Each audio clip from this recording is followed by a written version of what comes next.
Mielőtt elkezdenénk, lenne egy kis kérésem. Szeretném elérni az 1000 feliratkozót, ami számomra egy nagyon fontos mérföldkő. Kérlek, kattints a feliratkozás gombra. Neked csak egy kis kattintás, de számomra hatalmas motiváció, hogy új videókat készítsek. Nagyon köszönöm mindenkinek. Mosolyogtam, amikor aláírtam őket. Tudnod kell ezt. Nem egy bátor mosoly, nem egy megtört mosoly, ami bátornak tetteti magát. Egy igazi mosoly, teljes, meleg, az a fajta, ami eléri a szemedet és ott is marad. Az elutasítási papírok az asztalon voltak. A pecsétje már bele volt nyomva a viaszba, az Ashenvir falka farkas címere fekete tintával bélyegezve, még nedvesen. Az ő aláírása súlyos volt, az enyém könnyed. És amikor letettem a tollat és felnéztem a férfira, aki 300 farkas előtt szakította el a páros kötelékünket, úgy mosolyogtam rá, ez mintha épp a legszebb ajándékot adta volna nekem, amit valaha kaptam. Összerezzent. És ez az összerezzenés, ez az apró repedés a 4 terület leghatalmasabb alfájának állkapcsán lett az a dolog, amit 7 évig nem tudott helyrehozni. A dolog, ami követte őt a háborús szobákba és a szerződéskötő termekbe, és annak a nőnek az ágyába, akit helyettem választott. A mosoly. Az én mosolyom. Amit nem tudott megfejteni, mert megszegett minden szabályt arra vonatkozóan, hogy mit kellene tennie egy elutasított nőnek. Faggatóznom kellett volna. Könyörögnöm kellett volna. Össze kellett volna törnöm a falka előtt, hogy felseperjenek és azt mondhassák, szegény pára. Annyira szerette őt, nézd, mennyire megtört. Én mosolyogtam, és ez tönkretette őt, de előre szaladok a történetben. Hadd vigyelek vissza a kezdetekhez, az aláírás előtti éjszakához. Ahhoz a pillanathoz, amikor úgy döntöttem, hogy a leghatalmasabb dolog, amit egy nő tehet, amikor egy férfi nyilvánosan elpusztítja, az, hogy nem hajlandó elpusztítottnak látszani. A nevem Niavas. 22 éves voltam, amikor Alpha Cardan Ashenmore párja lettem, 23, amikor elutasított, és 30, amikor megjelent az ajtómban, szemei körül 7 évnyi kérdéssel, egyáltalam sosem látott fadobozzal a kezében, és arra kért, hogy magyarázzam meg azt a mosolyt, amit ingyen adtam neki. De oda még eljutunk. Cardan, hadd meséljek neked Cardanról. Ő az a fajta férfi volt, aki betöltötte a szobát, amint belépett.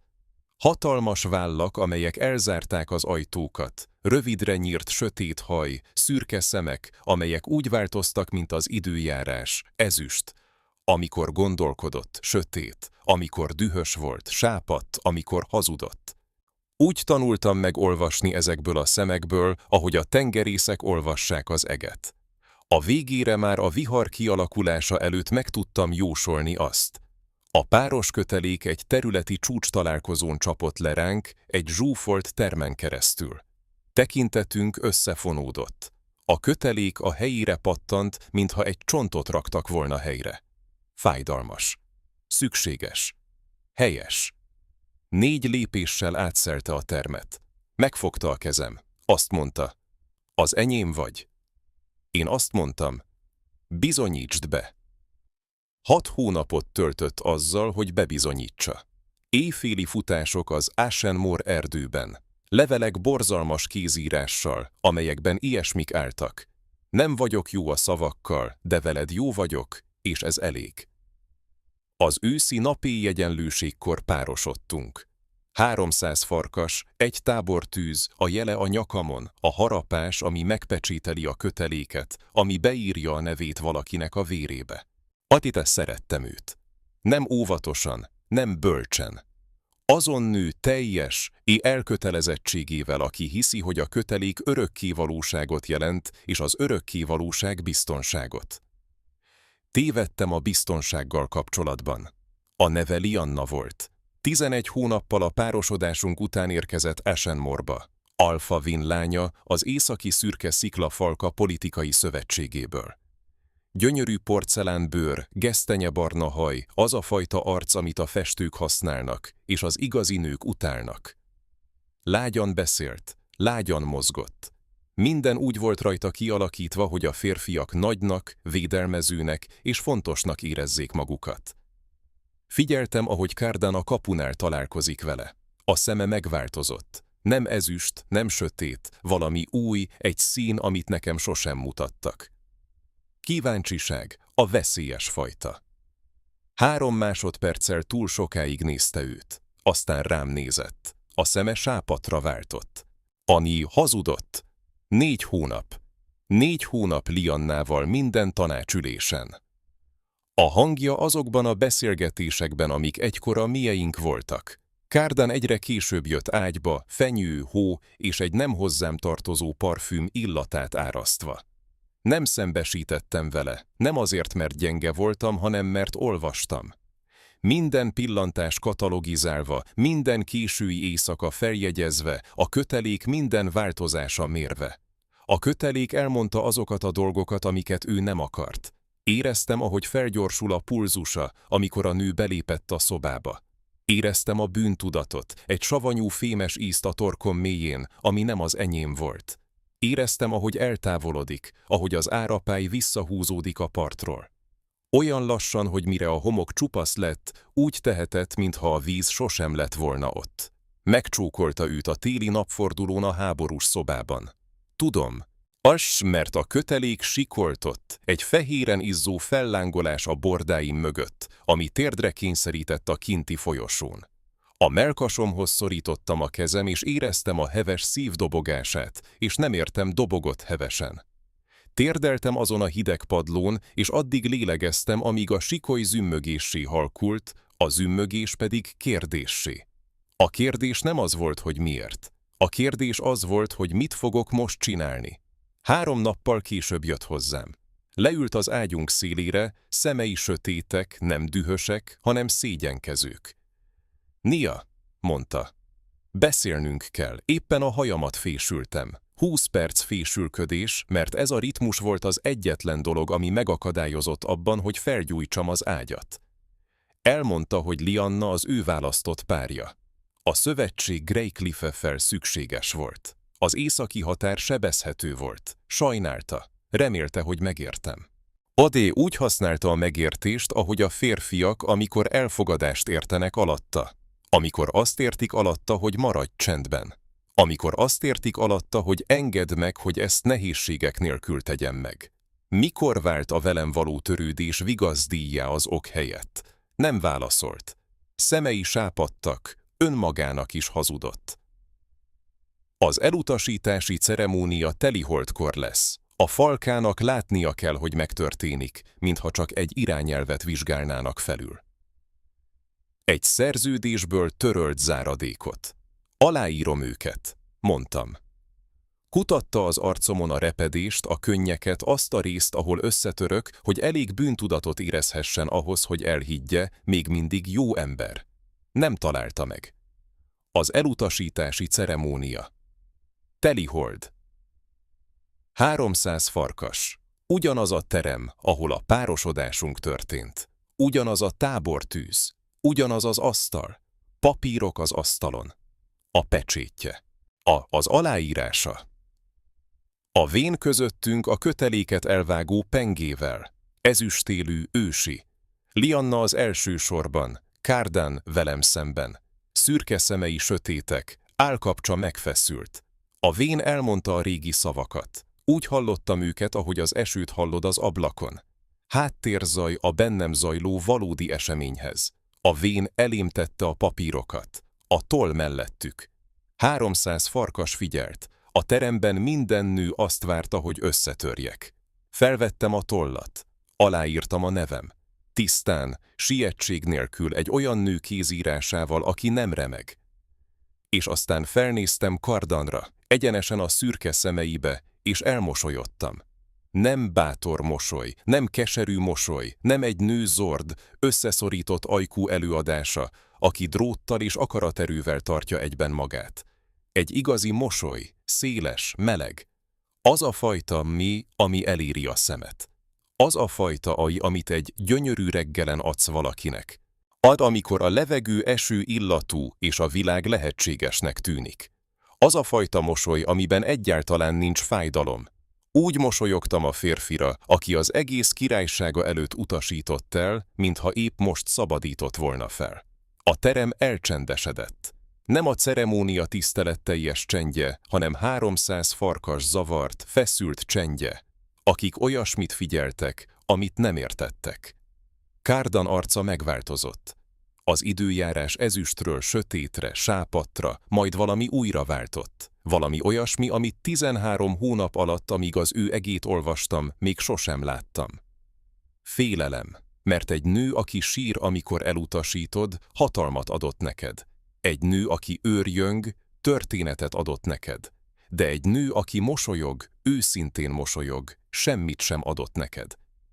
És egy férfi, aki semmit sem kap, élete hátralévő részét azzal fogja tölteni, hogy azon tűnődik. Osip vajon mit tartott meg magának a nő? A vén elvágta a köteléket.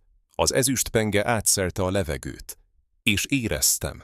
A szakadást, mintha egy húr pattant volna el a mellkasomban. Mintha egy második szívverés állt volna le. A jel a nyakamon hidegen égett, majd zümmögéssé halványult, aztán elnémult. Szabad voltam. Felálltam, megigazítottam a ruhámat, végignéztem a termen. Azt mondtam, köszönöm. És kisétáltam. Addig nem sírtam, amíg el nem értem a határt. 3 óra séta az Ashenmore erdőbe a sötétben. A lábaim biztosak, a gerincem egyenes, az arcom száraz. Aztán leültem egy kidőlt fára a terület szélén. És sírtam. Nem azért, mert elutasított, hanem mert a kötelék eltűnt. A hirtelen tátongó csend ott, ahol egykor az ő szívverése élt. A legmagányosabb hang, amit valaha hallottam. Mint egy szoba, ahol 13 hónapig szólt a zene, és valaki a hang közepén kikapcsolja. A csend hangosabb, mint a dal valaha is volt. Sírtam, amíg a sírásnak vége nem lett, megtöröltem az arcom, felálltam, tovább sétáltam. Nem néztem vissza. Egyszer sem. Az első éjszakán Thornfieldben nem tudtam aludni. Nem gyász, csend. 13 hónapon át a kötelék zümmögött a mellkasomban, az ő szívverése az enyém mellett. Most semmi sem volt, csak a saját pulzusom, egyedülállóan. A legmagányosabb hang, amit egy farkas hallhat, a saját szívverése visszhang nélkül. Egy keskeny ágyon feküdtem egy fafüst szagú panzióban, a kezemet a mellkasomra szorítottam, és nem éreztem semmit, se meleget, se rezdülést, senkit. A farkasom felalá járkált bennem, körözött a hely körül, ahol a kötelék volt, szaglászva az üres sarkokat. Most már elment? Mondtam neki. Úgy döntött, hogy elmegy. Lefeküdt. Arász nem megnyugodva, beletörődve. Azon az első éjszakán megtanultam valamit, amit senki sem mond el az elutasításról. A legrosszabb rész nem a fájdalom, hanem a csend utána. Az a hatalmas csengő csend, amikor csak önmagad vagy, miután megszoktad, hogy ketten vagytok. Túléltem azt az éjszakát. Aztán a következőt. Valamikor a 14. éjszaka körül a csend már nem sebb volt, hanem egy szobává vált. Az én szobám, amiben tér van.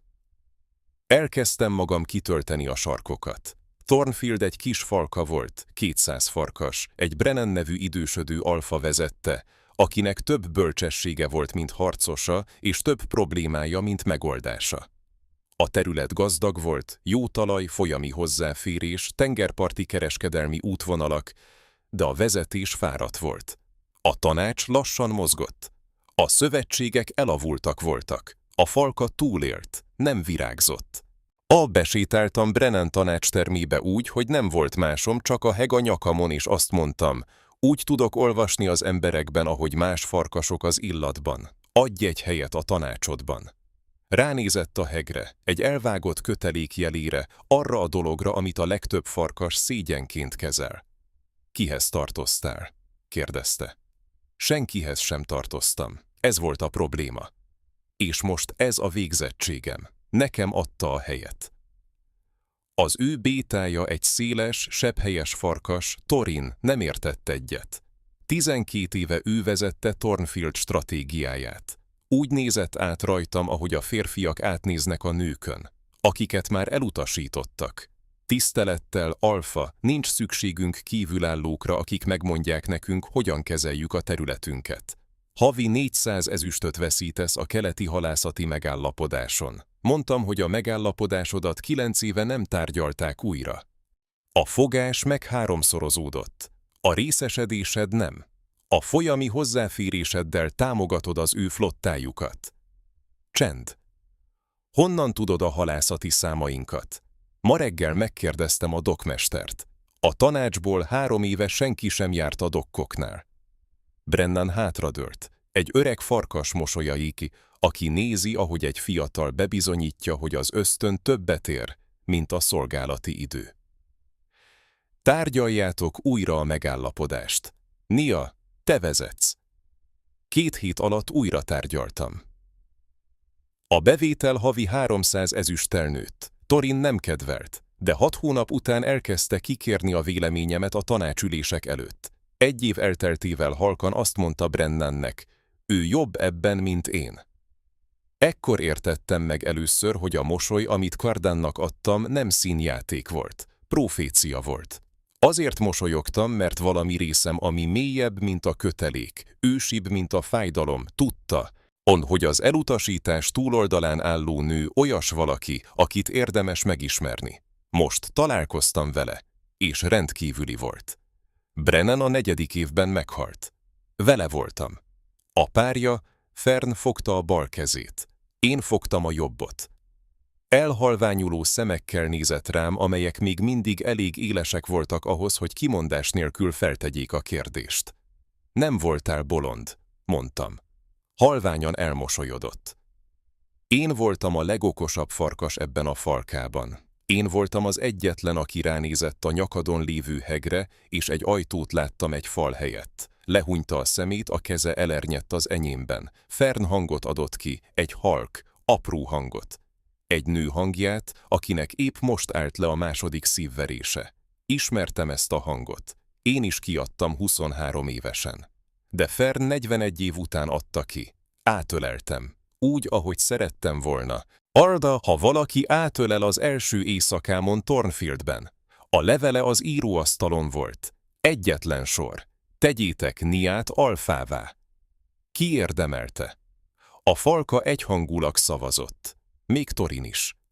Nem gondoltam Cardanra. Ez hazugság. Úgy gondoltam rá, ahogy egy hegre gondolsz. Nem folyamatosan, hanem amikor valami hozzáér, egy farkas üvöltése alkonyatkor, ami úgy hangzott, mint az övé. A fenyő illata egy ablakon keresztül, ami úgy csapódott a torkomnak, mint egy emlék, amelyben nem egyeztem bele. Az alkalmi éjszaka, ami ritka, egyre ritkább lett, amikor álmomban a kötelék után nyúltam, és csak csendet találtam, és úgy ébredtem, hogy a kezem a mellkasomon volt, és valami fémes és savanyú ízt éreztem, amit gyászként ismertem fel.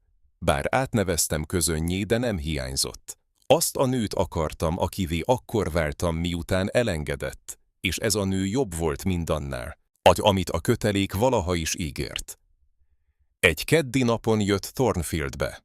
Napra pontosan 7 évvel az elutasítási ceremónia után. Akkor ezt még nem tudtam. Ő tudta. Minden egyes napot megszámolt. A tanácsteremben voltam, amikor Joss, az én bétám, aki éles, hűséges és egy nagyon barátságos kard személyiségével rendelkezett, berontott az ajtón. Alfa Ashenmore a kapuknál van egyedül. Nincs őrség. Azt mondja, beszélnie kell veled. A kezem megállt az oldalon. A tollamból a tinta egy kis pöttyöt vérzett a papírra. Még mindig megvan az a papír, még mindig megvan az a pötty. Küld be, mondtam.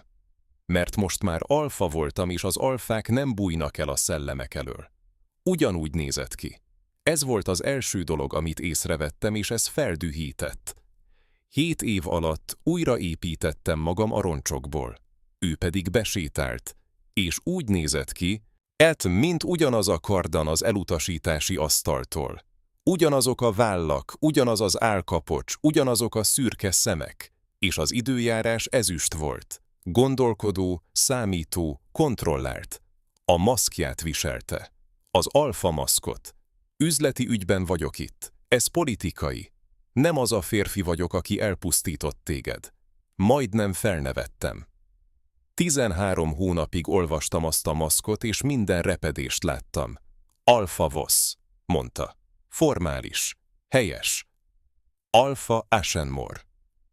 Mi hozta Thornfieldbe?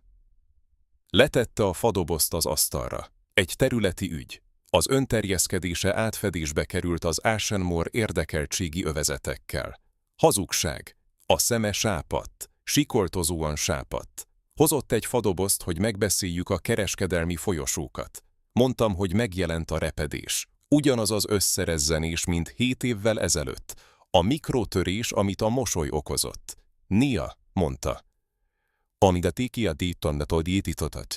És a maszk úgy esett le róla, mintha csak egy cérna tartotta volna.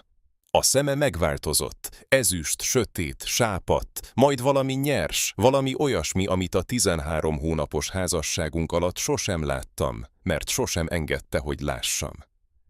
Rémület, nem tőlem, hanem ettől a pillanattól, attól a beszélgetéstől, amely felé 7 évig sétált, egy olyan szobában, ahol nem volt hatalma. És a nő, akit elutasított, az alfa székében ült, és úgy olvasta az időjárását, mintha sosem hagyta volna abba. Kérdeznem kell tőled valamit, Vana, mondta. Mint attól a nőtől, aki 7 évvel ezelőtt rám mosolygott, és azóta is kísért minden áldott nap. Akkor kérdezz. Mondtam. Miért mosolyogtál? Hagytam a kérdést ülepedni. Előrehajolt. A hangja megrepett. 7 éven át minden nap lejátszottam azt a pillanatot. Minden szögből tanulmányoztam azt a mosolyt.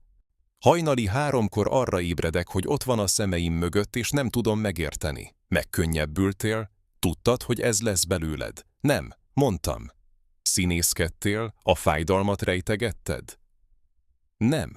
Akkor miért? A hangja alig volt több suttogásnál. Miért mosolyogtál rám úgy, mintha valami gyönyörűt adtam volna neked, miközben mindent elvettem? Ránéztem erre a férfira, erre a hatalmas, széteső férfira, aki 7 évet töltött azzal, hogy egy mosolyt próbált megfejteni, és elbukott, mert a rossz dolgot kereste. Stratégiát keresett, a lépés mögötti lépést, mert az alfák így gondolkodnak. Minden egy taktika. Fel sem tudta fogni a legegyszerűbb választ, azt, ami mögött egyáltalán nem volt stratégia. Azért mosolyogtam, mert hálás voltam, mondtam. Az arca kifejezéstelenné vált. Hálás, hálás. Abban a pillanatban, amikor ott álltam a teremben, Odé az aláírt papírokkal, a szétszakadó kötelékkel és 300 farkas várta, hogy összetörjek, rájöttem valamire. Nem vettél el tőlem mindent. Visszaadtál engem önmagamnak. 13 hónapon át a párod voltam, a lunád, a tükörképed. Úgy formáltam magam köréd, ahogy a víz formálja magát a kő körül. És abban a teremben, amikor a kötelék elszakadt, éreztem, ahogy visszazúdulok a saját testembe. Az egész valóm, a részek, amiket elrejtettem, hogy elférjek melletted, az ambíció, amit elnémítottam, a hang, amit lehalkítottam, az a nő, aki voltam, mielőtt a kötelék eldöntötte, kinek kell lennem. Előrehajoltam. Azért mosolyogtam, mert abban a pillanatban, amikor elutasítottál, újra találkoztam önmagammal. És kedveltem őt. Jobban kedveltem őt, mint amennyire valaha is szerettem a tied lenni. Csend, az a fajta, aminek súlya van.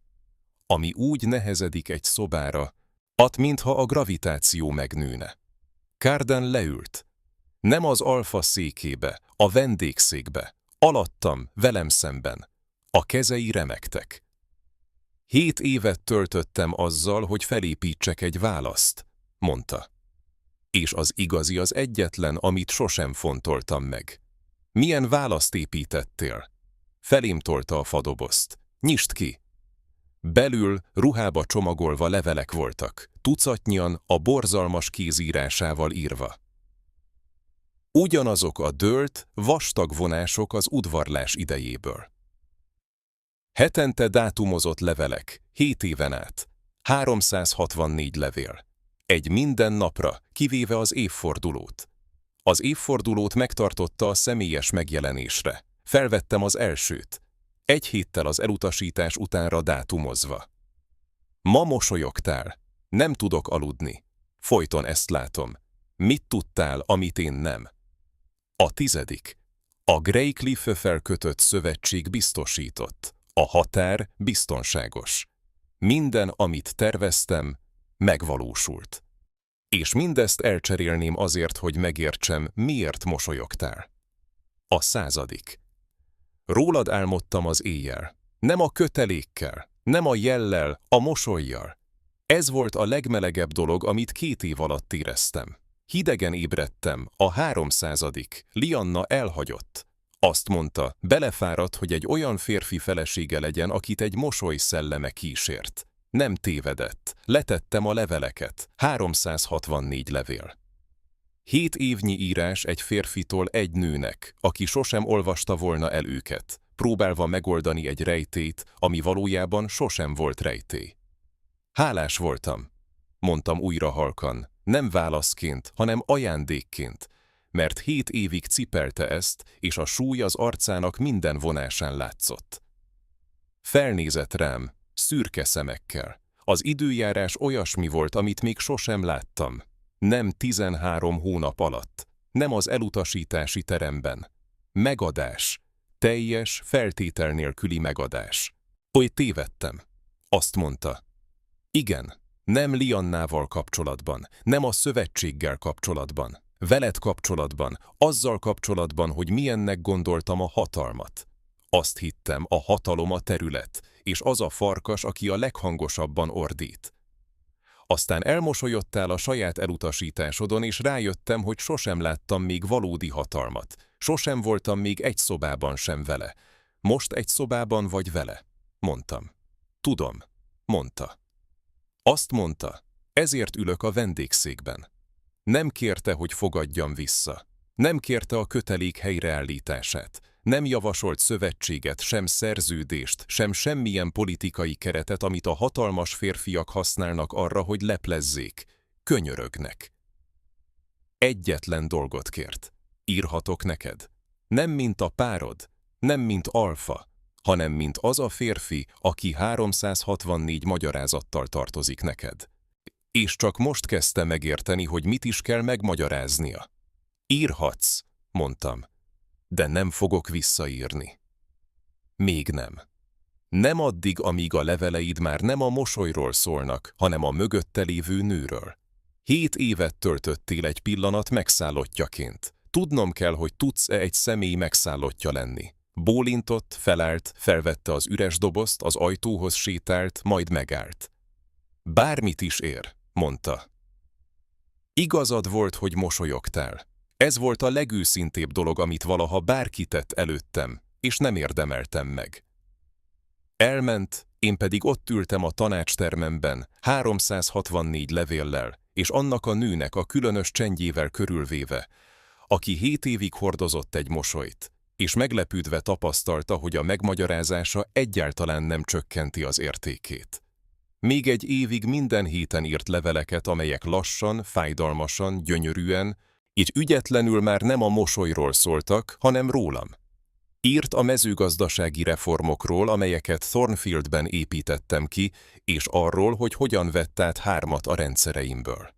Írt egy tanácsülésről, ahol egy vén stratégiát javasolt, Cardan pedig azt mondta, hogy Niavos ezt már 2 éve megoldotta, és a terem elcsendesedett.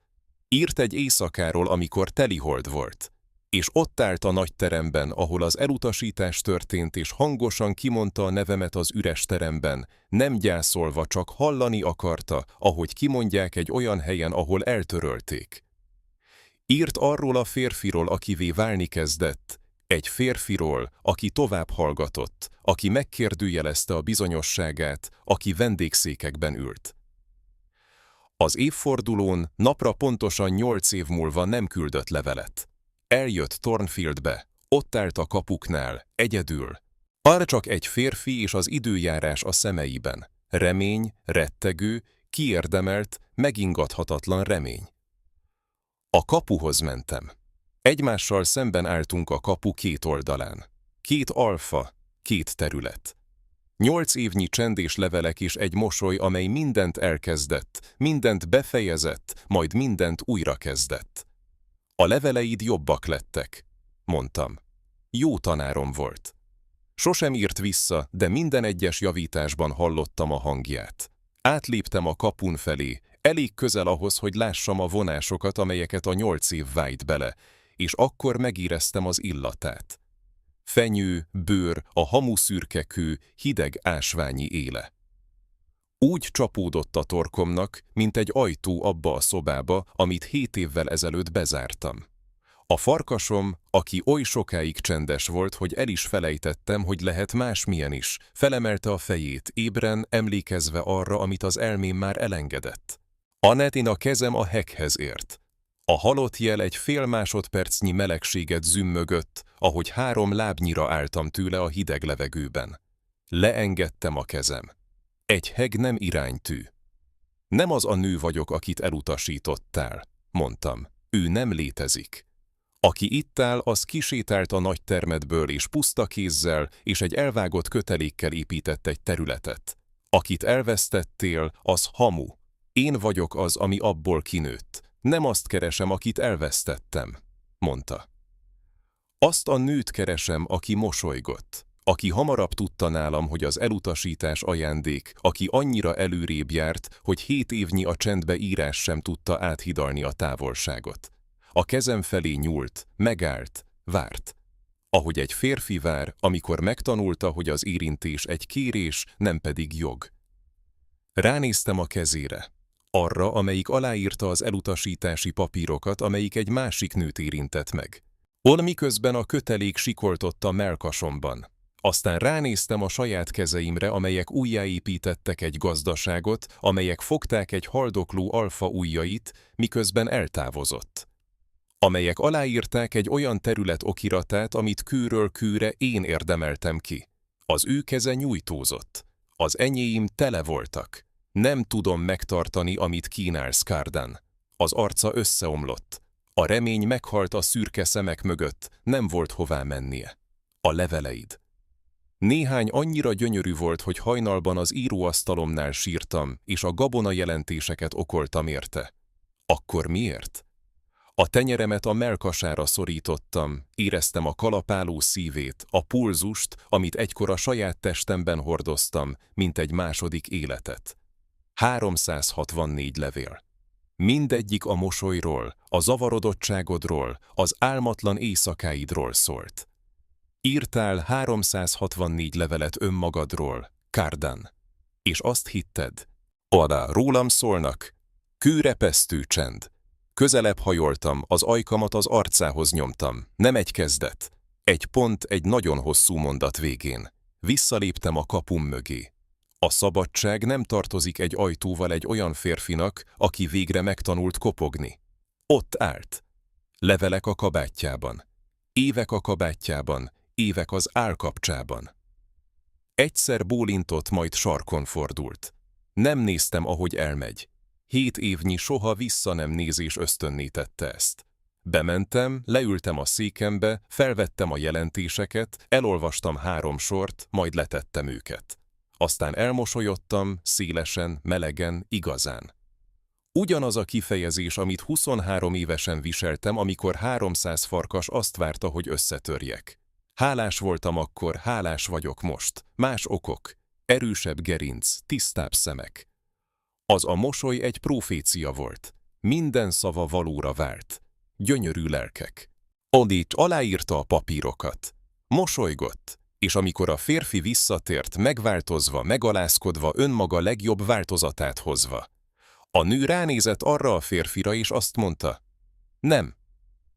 Nem azért, mert a férfi megtört, hanem mert a nő egész volt. És az, ami egész, nem faragja magát kisebbre csak azért, hogy valaki más odaférjen. Ha valaki egy tanúkkal teli szobában hagyott téged azon tűnődve, hogy vajon elég vagy-e, mosolyogj. Nem nekik. Annak a nőnek, aki életed legrosszabb éjszakájának másik oldalán vár rád. Valami olyat épít, amit a világ még sosem látott. Honnan hallgatod ma este? Néhány szerelem egy kötelék, néhány egy lecke. Az egyik összetört, a másik királynőt épített, szép álmokat, gyönyörű lelkek. A mosoly egy profécia volt, és te is az vagy. Köszönöm, hogy a végéig meghallgattátok. Nagyon értékelem minden pillanatot. Az, amit itt töltöttetek velem. Jelenleg az első célunk felé haladunk, az 1000 feliratkozó felé. Ha a történetek, amelyeket mesélek, akár csak egy kicsit is megérintettek benneteket, kérlek támogassatok azzal, hogy rákattintotok a feliratkozás gombra, és hagytok egy lájkot. Minden feliratkozás és minden kedvelés hatalmas motiváció számomra, hogy tovább bírjak, és új, izgalmas történeteket készítsek nektek. Találkozunk a következő videóban.